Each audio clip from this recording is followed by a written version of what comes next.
आज भी पाकिस्तान के अखबारों में छपता है कि इंडिया नाम पर उनका हक है। क्या made in India made in Bharat बन जाएगा? इलाहाबाद को प्रयागराज बनने में 300 करोड़ रुपए का खर्चा हुआ था। भारत इंडिया वर्सेस भारत विवाद पर बोले हैं S Jaishankar. India that is Bharat, it is there in the constitution. कल मान लीजिए इस इंडिया अलायंस ने अपना नाम बदल के भारत रख लिया, तो फिर भारत भी बदल देंगे।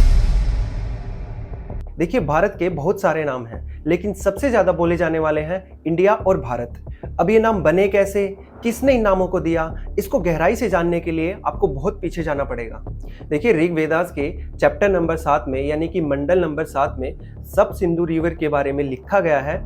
7 को वैदिक संस्कृति में सप्त कहा जाता है और इसका मतलब है 7 रिवर्स। और भी काफी जगह वेदास में सप्त सिंधु के बारे में लिखा गया है और सप्त सिंधु को यूज किया गया है किसी जगह को लेके। देखिए, वैदिक काल में जो आज से रफली 3500 साल पहले जो पंजाब का एरिया था उसको सप्त सिंधु बोला जाता था, और आज के दिन वो एरिया कुछ तो पाकिस्तान में है और कुछ अपने इंडिया में है, जिसे हम पंजाब और हरियाणा का एरिया बोलते हैं। देखिए, पर्शियंस ने जो आज से रफली 2500 साल पहले सप्त सिंधु रिवर को इन्वेड किया था, इनकी एक प्रॉब्लम थी। ये लोग एस को एच बोलते थे और इससे मिडिल ईस्ट में सप्त सिंधु को हप्त हिंदू बोला जाने लगा और इसी से वर्ड हिंदू बना। जब पर्शियंस के बाद ग्रीक्स ने इन्वेड किया तो इन लोगों की भी एक प्रॉब्लम थी, क्योंकि ये लोग एच नहीं बोल पाते थे और इस वजह से हिंदू को इंडोज बोला जाने लगा। और इसके बाद जब इंडोज को लैटिन भाषा में कन्वर्ट किया गया तो उससे इंडिया नाम निकल के आया। और दूसरी ओर अगर हम बात भारत नाम की हिस्ट्री की करें तो सिंधु रिवर वाले एरिया में एक ट्राइब रहती थी जिसे भारताज कहा जाता था, और उन्होंने बहुत फेमस एक बैटल लड़ा था जिसे बैटल ऑफ 10 किंग्स कहते हैं, और ये बैटल भारताज ने जीता था। तो उस समय अगर कोई ट्राइब किसी दूसरी ट्राइब को जीत लेती थी तो हारी हुई ट्राइब्स के लोगों को जीती हुई ट्राइब्स के कस्टम्स ट्रेडिशंस को मानना पड़ता था। लेकिन भारताज के केस में जो भारताज के किंग थे वो थोड़े अलग थे, तो उन्होंने जितने भी ट्राइब्स को जीता उन्होंने उनके ऊपर अपने कस्टम्स नहीं थोपे, अपने रूल्स एंड रेगुलेशन नहीं थोपे, उनको प्रॉपर इंडिपेंडेंस दी गई कि आप अपने ट्रेडिशन को, आप अपने कल्चर को, आप अपने नॉलेज को यूज कर सकते हो। और इन्हीं मिक्सचर से जो एजुकेटेड लोग थे उन लोगों ने वेदास लिखे और इसी ट्राइब के नाम से भारत को रिलेट किया जाता है। तो देखिए, टाइम जोन के हिसाब से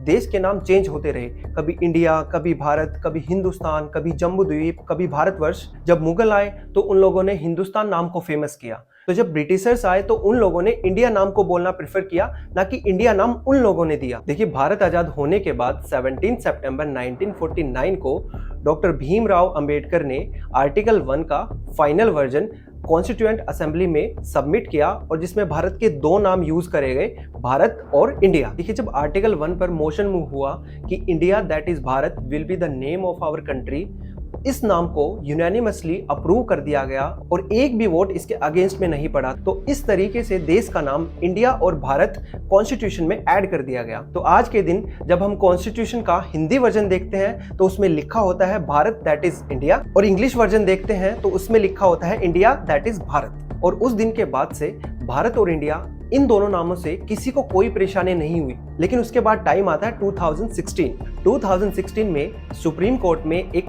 पिटीशन डाली गई कि देश का नाम इंडिया से हटाकर भारत कर दिया जाए। इस मुद्दे पर सुप्रीम कोर्ट के चीफ जस्टिस ने फटकार लगाते हुए बोला कि देश में रहने वाले नागरिक इंडिया और भारत कोई भी नाम अपनी डिस्क्रिप्शन से यूज कर सकते हैं। किसी को कोई अथॉरिटी नहीं है कि वो किसी को ये मैंडेट करे कि उसे इंडिया बोलना है या उसे भारत बोलना है। और मजे की बात तो ये है कि उस टाइम इस पिटीशन को बीजेपी ने अपोज किया था कि इंडिया कहने से किसी को कोई परेशानी नहीं है और देश का नाम इंडिया ही होना चाहिए। इसके बाद 2020 में भी देश के नाम को चेंज करने के लिए पिटीशन डली, और इस टाइम सुप्रीम कोर्ट ने पिटीशन को एक्सेप्ट करने तक भी मना कर दिया था।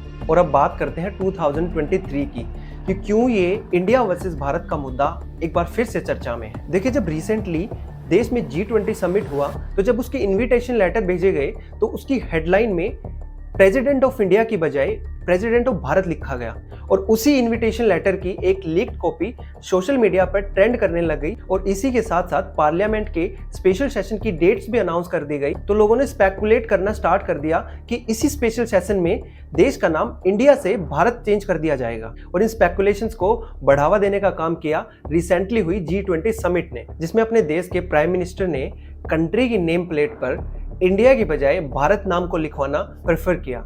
और इसके बाद इस पर बहुत ज़्यादा पॉलिटिकल वॉर स्टार्ट हो गया और कहा यह भी जा रहा है कि ओपोजिशन पार्टीज ने जो अलायंस बनाया है जिसका नाम उन्होंने इंडिया रखा है, इस नाम की वजह से ही बीजेपी चाह रही है कि देश का नाम इंडिया से भारत कर दिया जाए। देखिए, अगर देश का नाम चेंज होता है तो बहुत सारे चेंजेस करने पड़ेंगे, जैसे कि मैप्स अपडेट करवाने पड़ेंगे, ऑफिशियल डॉक्यूमेंट्स अपडेट करवाने पड़ेंगे, करेंसी अपडेट करवानी पड़ेगी और यहाँ तक कि आपको अपने गवर्नमेंट आईडी प्रूफ्स भी अपडेट करवाने पड़ेंगे। और इसके अलावा भी बहुत सारी ऐसी चीजें हैं जिसमें चेंजेस करवाने पड़ेंगे। देखिए, इंडिया जैसी बड़ी डेमोक्रेटिक कंट्री के लिए नाम चेंज करना इतना आसान नहीं है, क्योंकि मेड इन इंडिया अपने आप में वर्ल्ड लेवल पर एक बहुत बड़ा ब्रांड है। देखिए, किसी भी कंट्री का जब नाम चेंज होता है तो उसके साथ आप उसकी कॉस्टिंग भी देखनी पड़ती है। आपने देखा होगा कि बीजेपी ने पिछले 9 सालों में काफी सिटीज के, काफी जगह के नाम चेंज किए हैं। जैसे कि 2018 में उत्तर प्रदेश की एक सिटी इलाहाबाद को प्रयागराज कर दिया गया, तो उसकी जो एस्टिमेटेड कॉस्ट थी वो थी 300 करोड़ रुपए। और इसी तरीके से अगर इंडिया का नाम चेंज करके भारत होता है तो इसकी जो एस्टिमेट कॉस्ट होगी